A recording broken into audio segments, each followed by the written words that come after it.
ले आई और जैसे ही उसने सिया के होठों की गर्माहट को महसूस किया, सारा वक्त जैसे थम सा गया। उसने हल्के से सिया के होठों को छुआ और उस छुवन में वो गहराई थी जो दोनों के बीच के काउंटलेस शब्दों को खामोश कर दे रही थी। Purple love present strangers in love episode 2। Last episode में हमने सुना कि सिया और आहना की बातें कमेंट से होते हुए अब टेक्स्ट मैसेज तक पहुंच चुके थे और उनके बातों की गहराई के साथ उनके बीच का रिश्ता भी थोड़ा और गहरा होने लगा था। अब आगे। एक दिन सिया अपने कमरे में बैठी थी। लैपटॉप पे वो आहना के साथ वीडियो कॉल पे थी और दोनों थोड़ा एक्साइटेड थे और थोड़ा नर्वस भी। सिया ने एक्साइटेड टोन में कहा, आहना, मुझे लगता है अब हमें मिल लेना चाहिए। मतलब सीरियसली 6 मंथ से हम बस बातें ही कर रहे हैं। तब आहना ने हंसते हुए जवाब दिया, हाँ 6 मंथ हो गए। लगता है अब मिलने का वक्त आ ही गया है। पर कैसे, कहाँ? क्या कोई कॉफी शॉप में बैठकर ऑकवर्डली एक दूसरे को स्टेयर करते रहेंगे? ना, बिल्कुल नहीं।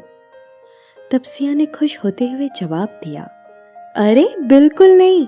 एक काम करते हैं, एक छोटी सी ट्रिप प्लान करते हैं। इस बोरिंग जिंदगी से एक ब्रेक मिल जाएगा और हम मिल भी लेंगे।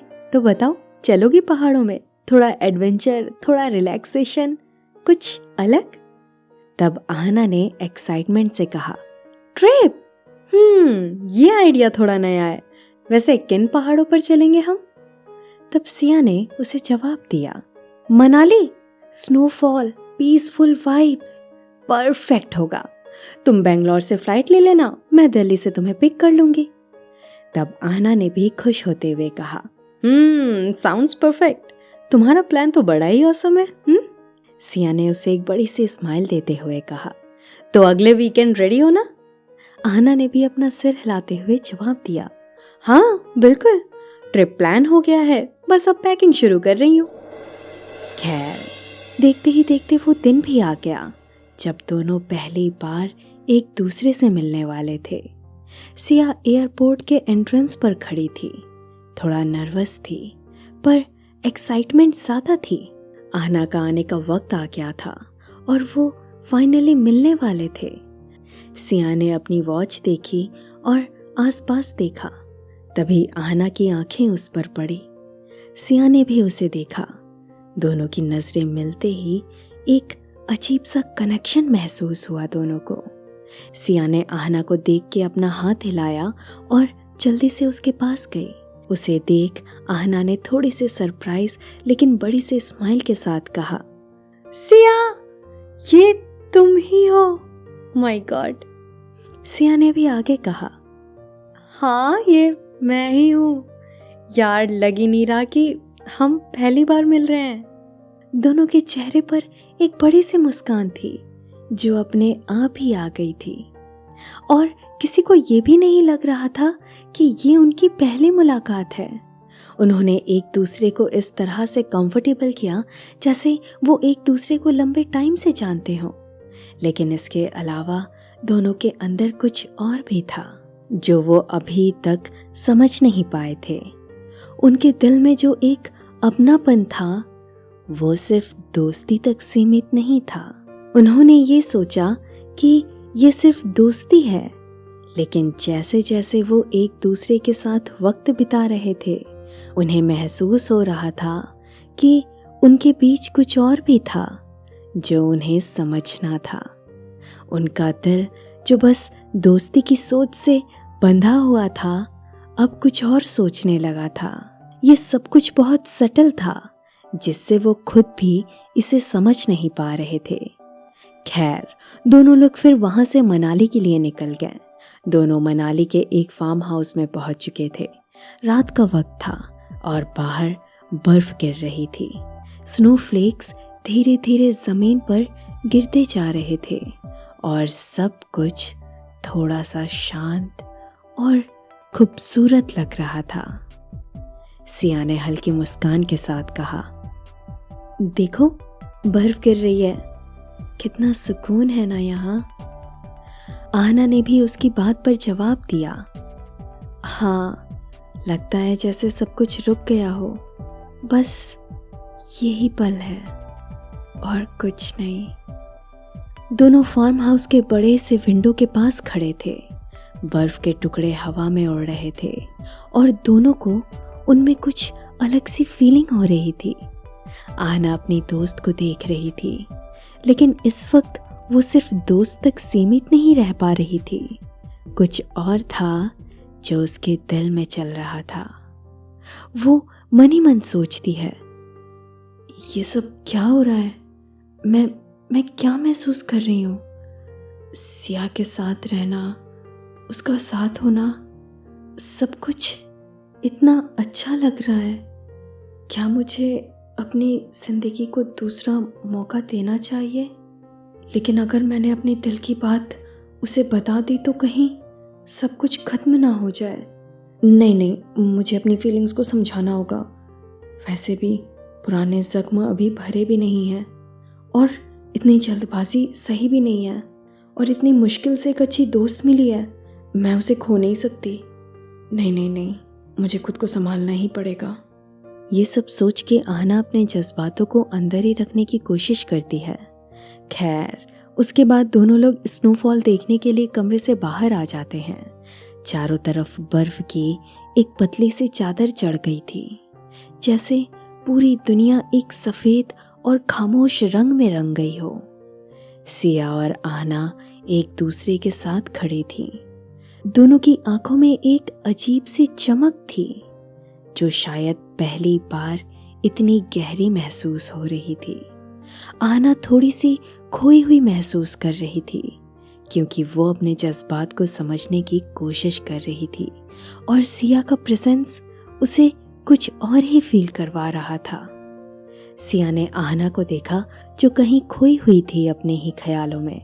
तब उसने उससे मुस्कुराते हुए कहा, अरे तुम कहाँ खो गई? सब कुछ ठीक है ना?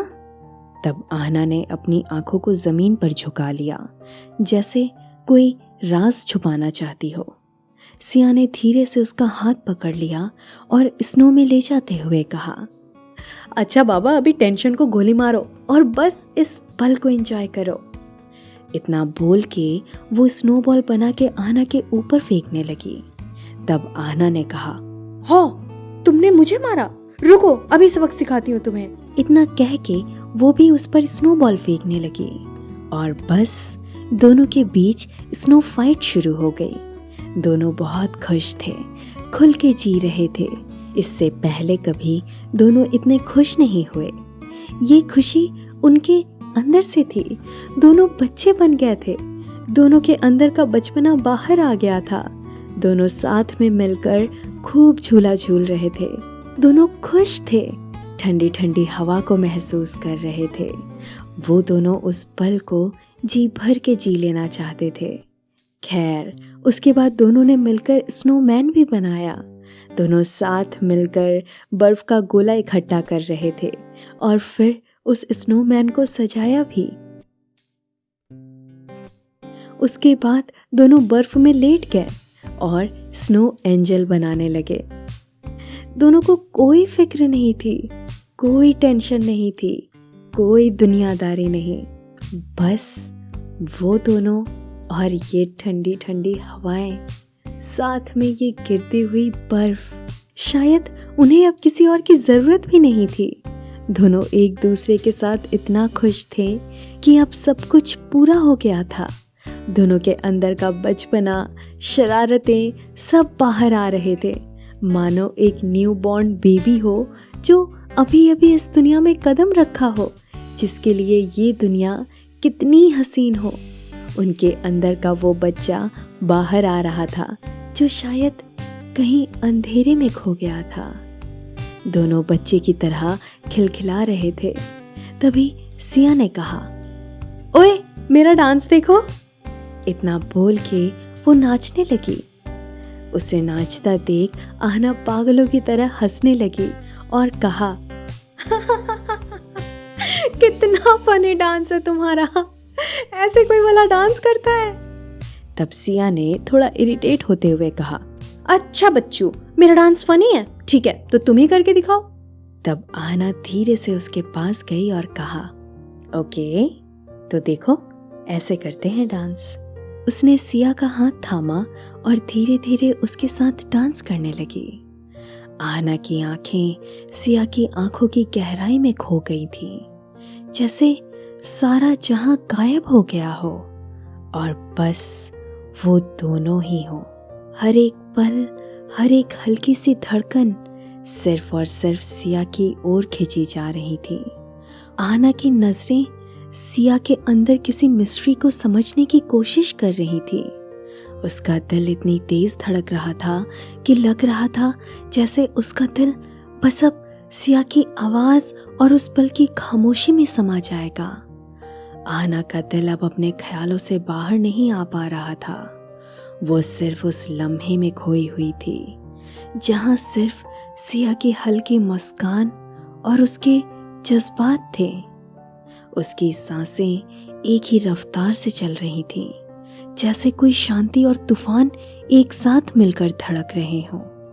धीरे धीरे आहना अपने चेहरे को सिया के करीब ले आई और जैसे ही उसने सिया के होठों की गर्माहट को महसूस किया, सारा वक्त जैसे थम सा गया। उसने हल्के से सिया के होठों को छुआ और उस छुवन में वो गहराई थी जो दोनों के बीच के काउंटलेस शब्दों को खामोश कर दे रही थी। दोनों की सांसें अब धीरे धीरे एक साथ मिल रही थी, एक दूसरे में खो जाने के लिए। आहना के होंठ सिया के होंठ से लिपटे हुए थे, उसे धीरे धीरे महसूस कर रहे थे और उसके अंदर के सारे डर और संकोच जैसे हवा में उड़ गए थे। आहना ने सिया के होठों को हल्के से अपने होठों के बीच में लिया और तभी उसकी आंखों की पलकें धीरे धीरे बंद होना शुरू हो गईं, जैसे पूरी दुनिया को एक पल के लिए विराम मिल गया हो और इस किस में हर एहसास, हर खुशी, हर गम शामिल हो। आहना की आंखें पूरी तरह बंद हो चुकी थी कि तभी अचानक से आहना के ऊपर किसी ने बर्फ का गोला फेंका। उसने आंख खोली तो देखा सिया थी। सिया ने हंसते हुए कहा, अरे मैडम, किन ख्यालों में खो गई? आहना हैरान थी। उसे समझ नहीं आ रहा था कि अभी जो हुआ वो सच था या ये सब उसके मन का वहम था। वो अपने माइंड में प्रोसेस ही नहीं कर पा रही थी। वो पूरी तरह से ब्लैंक हो गई थी। तब सिया ने कहा, ओफो, तुम फिर से खो गई। इतना कहते ही उसने एक और बर्फ का गोला आहना की तरफ फेंक दिया। आहना एकदम से चौंक गई और खुद को संभालते हुए कहा, तुम नहीं सुधरने वाली ना सिया, बस अब तो तुम्हें सबक सिखाना ही पड़ेगा। रुक जाओ, भी बताती हूँ तुम्हें। इतना बोल आहना ने नीचे से बर्फ उठाई और सिया की तरफ फेंकने लगी और फिर से शुरू हो गई दोनों के बीच बर्फ की जंग। सिया भागते भागते चिल्ला रही थी, मुझे पकड़ सकती हो तो पकड़ के दिखाओ। और आहना उसे पकड़ने के लिए उसके पीछे भाग रही थी। कुछ देर की भागदौड़ के बाद आहना ने सिया को पकड़ ही लिया और दोनों धड़ाम से बर्फ पर गिर पड़े। ठंड के बावजूद दोनों की हंसी गूंज रही थी। सिया बर्फ में लेटी लेटी हंसते हुए बोली, अच्छा बाबा ठीक है, हार मान ली, तुम जीत गई, खुश? आहना मुस्कुराते हुए उसके बगल में बैठ गई और आसमान की तरफ देखा। चारों तरफ गिरती हुई बर्फ और हल्की हल्की ठंडक में सब कुछ कितना परफेक्ट लग रहा था। सिया ने आसमान से गिरती बर्फ को पकड़ने की कोशिश करते हुए कहा, देखो ये पल कितना खूबसूरत है ना? आहना ने धीरे से मुस्कुराकर उसकी तरफ देखा और बोली, हाँ सच में, शायद कुछ पलों को बस इसी तरह जीने के लिए ही बनाया गया है। उसकी बात सुन सिया के चेहरे पर एक हल्की सी मुस्कान आ गई। सिया ने कहा, अच्छा चलो अंदर, बहुत ठंड हो रही है वरना अब हम बीमार पड़ जाएंगे, ठीक है? इतना बोल के दोनों कमरे में चले गए। हाय कितना अच्छा है ना। आई लव माउंटेन, बट मैंने कभी स्नोफॉल नहीं देखी ऐसी वाली। बट आई विश कभी ना कभी मेरा ये सपना पूरा होगा, स्नोफॉल मैं भी देख पाऊंगी। लेकिन कितना खूबसूरत होता है ना वो पल, जहाँ हम उनके साथ हों जिन्हें हम चाहते हों। लेकिन ये चीज़ तब और भी ज़्यादा खूबसूरत हो जाती है जब वो भी हमें चाहते हों। वैसे क्या आप लोगों का भी ऐसा कोई सपना है जहाँ आप अपने चाहने वाले के साथ जाना चाहो? अगर हाँ तो हमें कमेंट में ज़रूर बताना, और ये भी ज़रूर बताना कि आप कैसी कैसी मस्तियाँ करना चाहते हो। खैर सिया और आहना की कहानी तो इंटरेस्टिंग होने वाली है, क्योंकि आहना को अभी पता चलने वाला है कि उसने जो कुछ उस टाइम फील किया वो सिर्फ उसका सपना नहीं था। वेल, क्या होगा आगे जानने के लिए सुनते रहिए स्ट्रेंजर्स इन लव। एपिसोड 3 के लिए एक्साइटेड हैं तो कमेंट में एक पर्पल हार्ट जरूर कर दीजिएगा। सो मिलती हूँ मैं आपसे नेक्स्ट एपिसोड में, तब तक के लिए बाय बाय।